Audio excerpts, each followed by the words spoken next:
Hello again, this is David Harbin. Let's get right into the advanced CA training. Here we'll learn how to send messages back to clients using the manual notify, one of the most important tools in CA. You'll also learn what goes into a ticket once you get a call, and how to solve problems using the knowledge base. This is the meat of your training, so you'll want to pay close attention here. I'll try not to move too quickly, and let this be a small refresher of things you learned in the basic training video.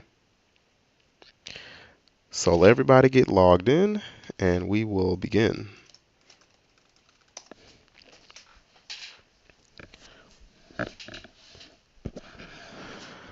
Okay, so let's say you get a call. We're going to use a sample person just to work through this particular case. So he makes the call and we begin talking with him, and it appears he wants to come in and grab our free virus scan software, picking up the super disk from the side room. He asks for our location and if he'll need to bring any money. And it's at this point that you tell him our address and our hours, and that he won't need to bring any money. Generally, this will complete the phone call. And like I said before, we're not going to focus too much on the content of the phone call. The main points to take away from it is that he simply wanted to come in. He didn't give us any information about what his computer was doing, except that he's sure he wants to come in and get the virus CD. So in this case, it would be a pretty simple open and shut request here. So let's go ahead and get started. You can go to File, New Request. As you saw from the first video, phone is already selected by default. And this is how we're going to go ahead and create this ticket. The person that we spoke to in this example would be Tucker, or Ryan Tucker. He told us our net ID, it's Tucker. Well, there's a lot of Tuckers here. Here he is. And this was a call concerning what? Coming in to pick up a CD. So let's use our shortcut here, the %, subject %, and let's see, virus. That may get us close to what we're looking for. And again, it's going to search through all the request areas available in our tree and pull out what it think may be most applicable. Help desk, antivirus. Now one of these has got to work for use when customers pick up an antivirus CD. This would be perfect because that's exactly what he wants to do. So you're going to click on that and you'll see that it'll populate here. So your next action is going to be assigning it to yourself. Remember what I said before about taking responsibility for your own tickets? This is where you can do that. Take ownership for the ticket you're doing. You're going to get credit for it that way. And the next move will be down here in the summary section.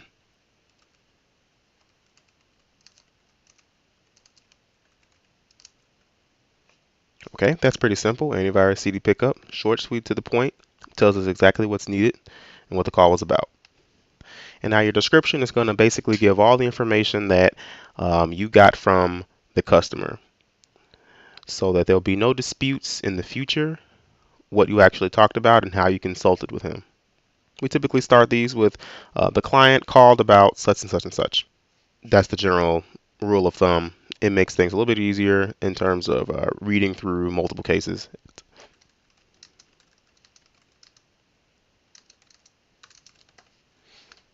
Okay, and that contains all the information in the call.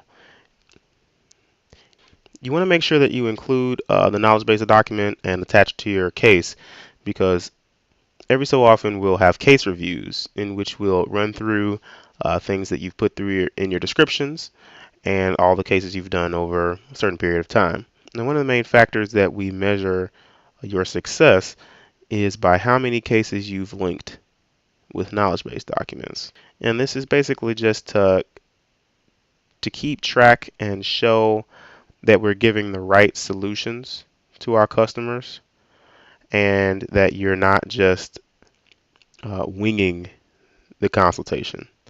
We want to make sure that everyone has a high percentage of linked cases, and that's why we want you to search every time. You can use the knowledge base as you would sort of like a Google search. You type in a few keywords and see if you can find out the answers to the problem. Now we'll do another one of these cases that's a little bit more difficult, and that way you'll have to use the knowledge base in order to find a solution. Let's see which one would work here. Here we go, virus pickup antivirus CD. So you can click on that, and this is a pretty bland solution to the problem, but it matches up with what you told the client. That way when we look through your records, we'll see that you in fact used actual knowledge and answers from our help desk in order to solve the problem. So you accept the solution, and then you can click save. And there you have it, a successfully created ticket. And when you go to my queue, you're going to see it show up. Antivirus CD pickup. You can come back to it. You can make edits by going up here. Let's say that you wanted to change a couple of the things that you put in here.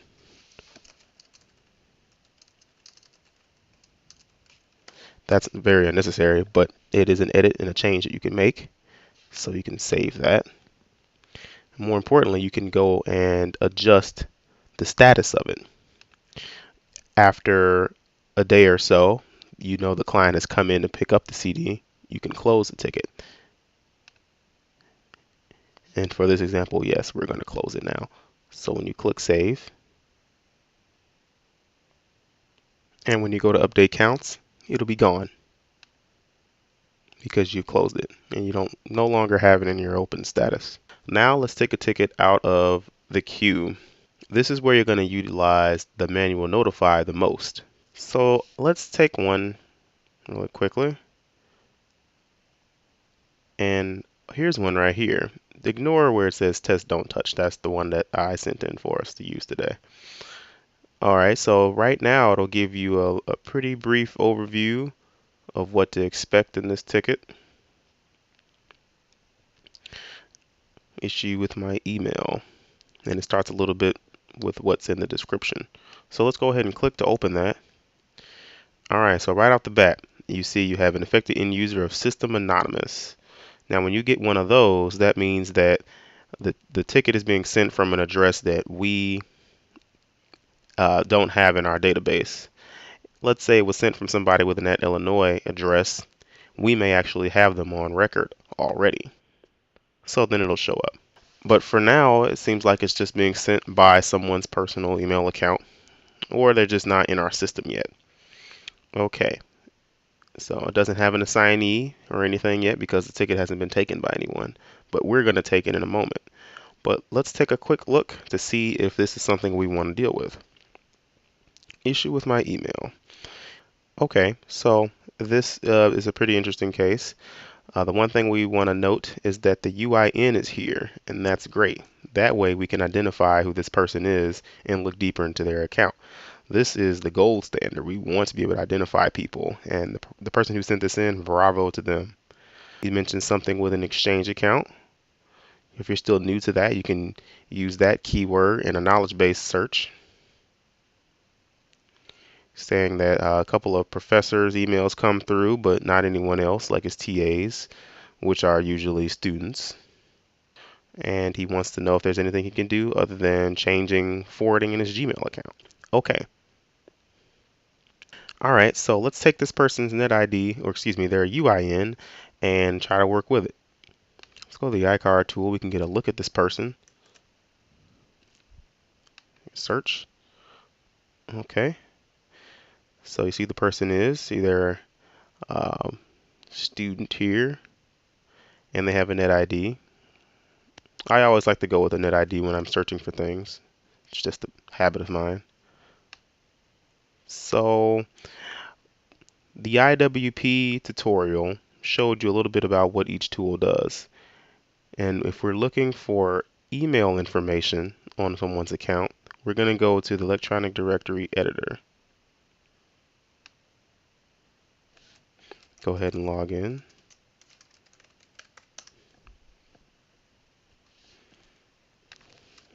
Type in the person's net ID. Okay, so now that it's clicked in, you can see a little bit of information. Remember from the ticket, it stated that they wanted to make sure that they were getting all their mail through the university email. However, only a few things showed up in there, and the rest went to their personal account. Well, as you can see, he has his personal email address in the redirection box. So that means that all university email is going to go there unless he specifies otherwise. So that could be an issue that he's dealing with, and I think we're going to take it and run with that now. And let's go back and try to look up a knowledge base document about it before we send him any kind of consultation. Select that here and type in something like EDE exchange. Now we're looking around, took a couple keywords from the case, and this first one here, email redirection, how to set up email forwarding in EDE to point to exchange. I think that may be what we need for this person. And they want all their mail to go to exchange. So this would actually work. And the way that they can take care of this is to follow these directions. Now you can actually write them out yourself if you want, or you can simply copy and paste and send it right to them. And of course you have a little lead-in response too. So let's take it back now. Now before I can work with this case and send it to them, I actually have to go into edit mode. So you click edit here, and now you're in control of the case. And I can make adjustments. So this person's system anonymous is, we see that he's with the university, so we don't want to have system anonymous in there. Let's change the affected end user to his net ID. Okay, click on him and now he's in there. And it will always populate request areas with a generic request area, and it's not going to work. So you have to clear it out. And let's go with our shortcut. Redirection seemed to be something we could use. And there you go. Redirections. Or you can search for it manually. And sometimes you'll get lucky and you'll be able to find it.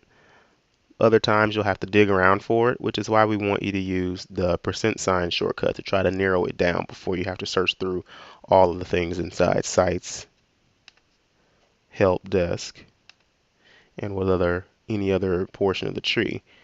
Now you'd think email would have the answer, but it doesn't seem to have anything to do with redirections right now. I happen to know that service is another one you can pick from because the directory editor is a service and it happens to be here for questions or problems pertaining to electronic directory. So that would also work. You're going to assign it to yourself, take ownership, and it's me. And now we have a couple of things to change. We don't want to leave the summary just as it is because a lot of times it's very long and it contains a part of the description. So you just want to go ahead and clean that up a little bit. And not to make it too generic. We want to be able to find it later and identify more easily. So we definitely figured out that it has something to do with his email redirection. So DE changes.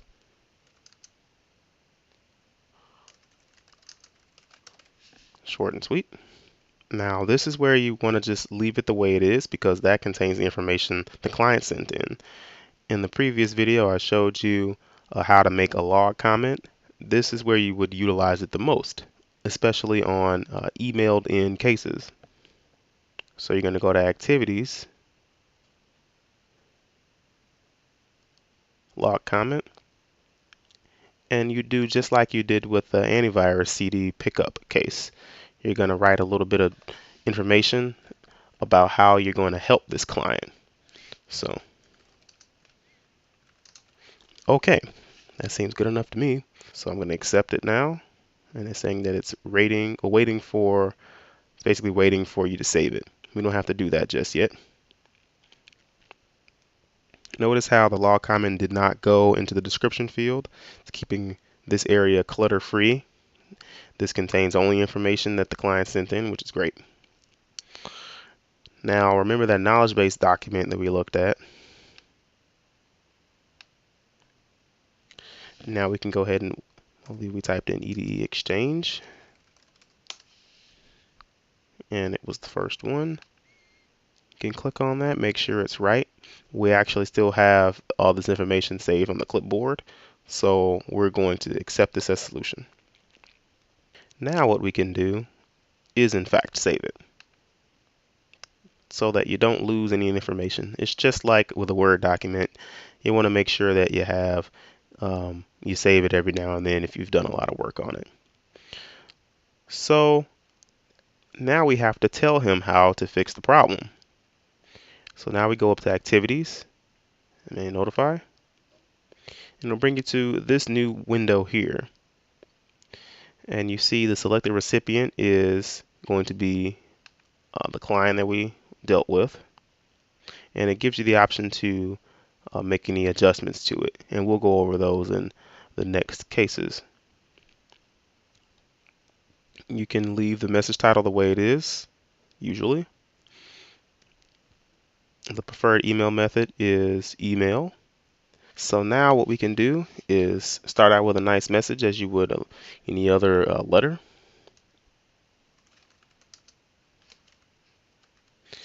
And you kind of want to be endearing here. You just want to let them know that you're on their side.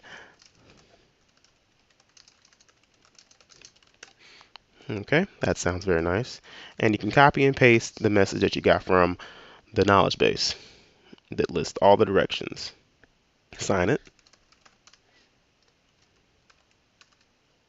You don't need to put your last name. We don't want them figuring out who you are and potentially sending you personal email. So your first name will suffice, and you can just say that you're a help desk consultant.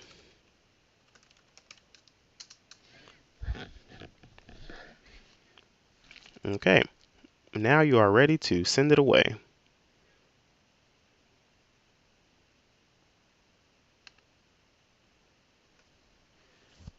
All right, so that ticket is done.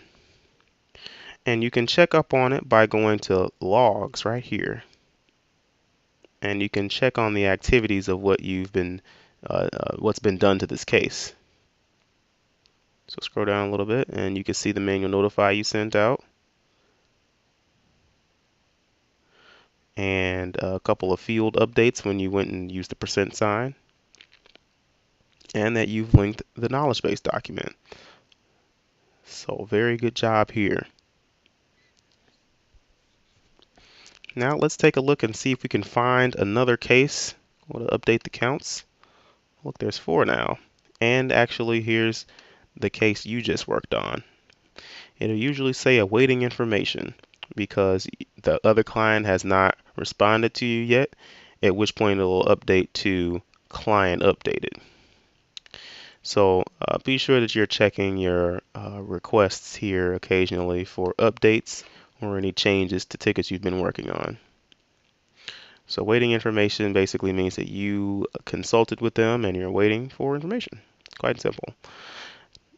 My group's unassigned request is where we're going next. Here's a good one.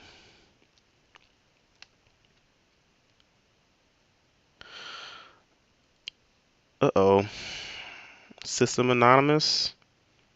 And all they give you is, hi, this is Dave. So right off the bat, it's not looking good. It's not clear if we're going to be able to figure out who this person is. But let's just keep on reading along. Okay, seems to be a problem with his EWS login, and he's fairly certain that his passwords work. Okay, now let's go ahead and start editing right away. We don't have any other information about him whatsoever. We're not going to be able to figure out who Dave is, and he doesn't show up in our record already. So another tip is to use the logs. And at the bottom of the log, the very, very bottom, you'll be able to see that it was in fact sent from daveharbin1@gmail.com. Now, daveharbin1, that's interesting. We can't search that address, but we can look up that name. So let's go ahead and see if we can find a Dave Harbin in the iCard tool. Now, sometimes you may not be able to find that person. Okay, so he's not showing up. You can search David Harbin to see if he's picking up there too.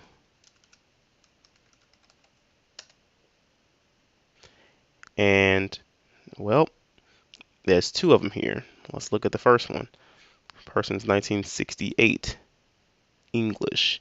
Probably not using an EWS lab. This person here, journalism. Potentially, but probably not. So it's not apparent who this person is. And you don't want to just start sending off emails to whomever, because you might have the wrong person. It could actually be the other guy. So what you want to do in this case is simply take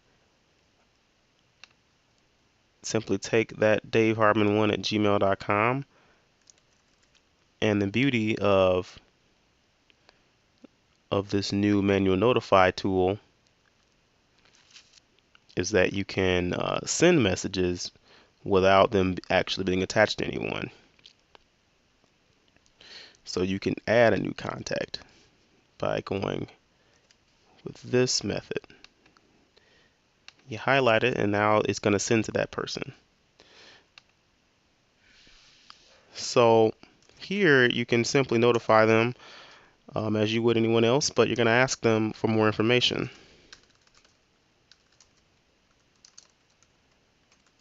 And this is fine. This is something that you can actually send out. So use this method here. You can go ahead and send that away. And now let's just go back and finish the rest of this case. Let's go with password.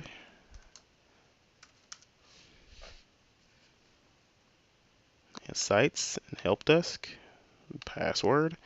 And we're not really sure what the password is or what kind of problem it is, so we'll just go with other for now. Take ownership. Change a few things.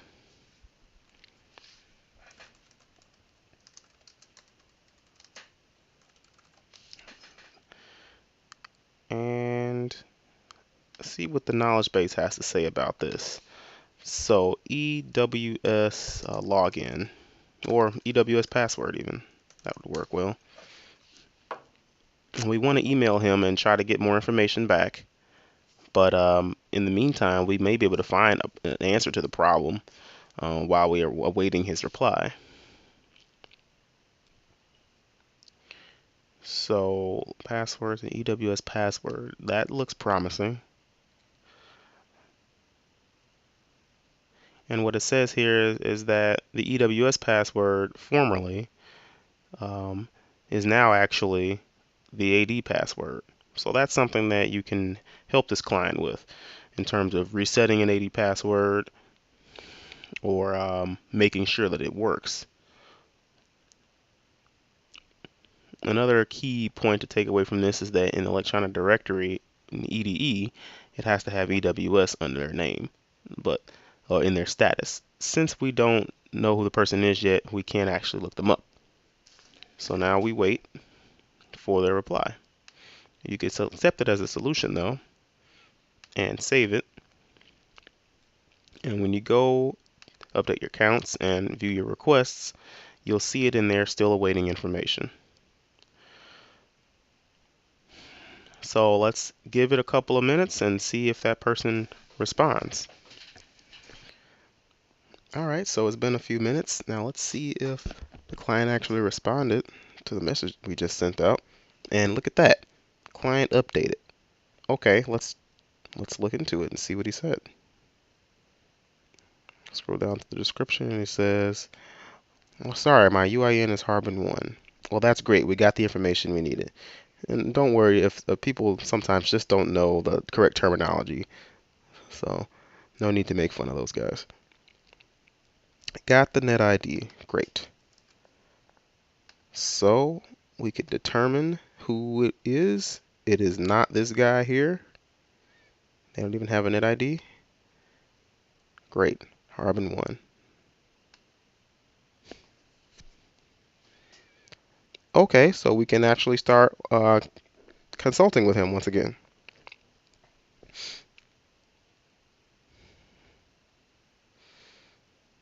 And let's go ahead and change the affected end user. All right. So now we can check the logs and see about the knowledge base document that we might have a solution on. So just as a refresher, we want to go and check EDE now because that's where we can find out about statuses.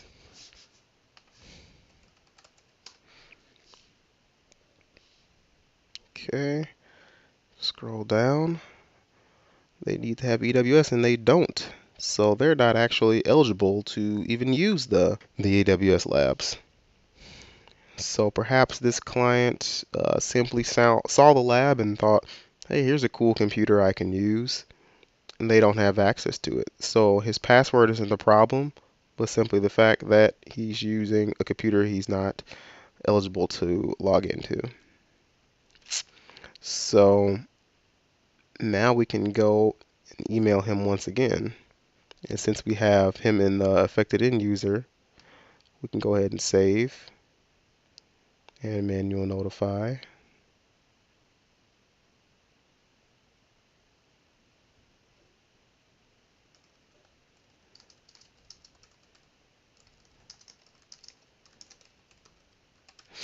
Okay, that about sums up that one. Go ahead and notify him. And what you can do is leave this case open because he may actually reply back to you and tell you that it was a mistake of his. But you don't want to close it right away because they might reply and then you won't know about it. So it's always a good rule of thumb to keep cases open for a couple of days. I hope that you learned something valuable today. Signing off.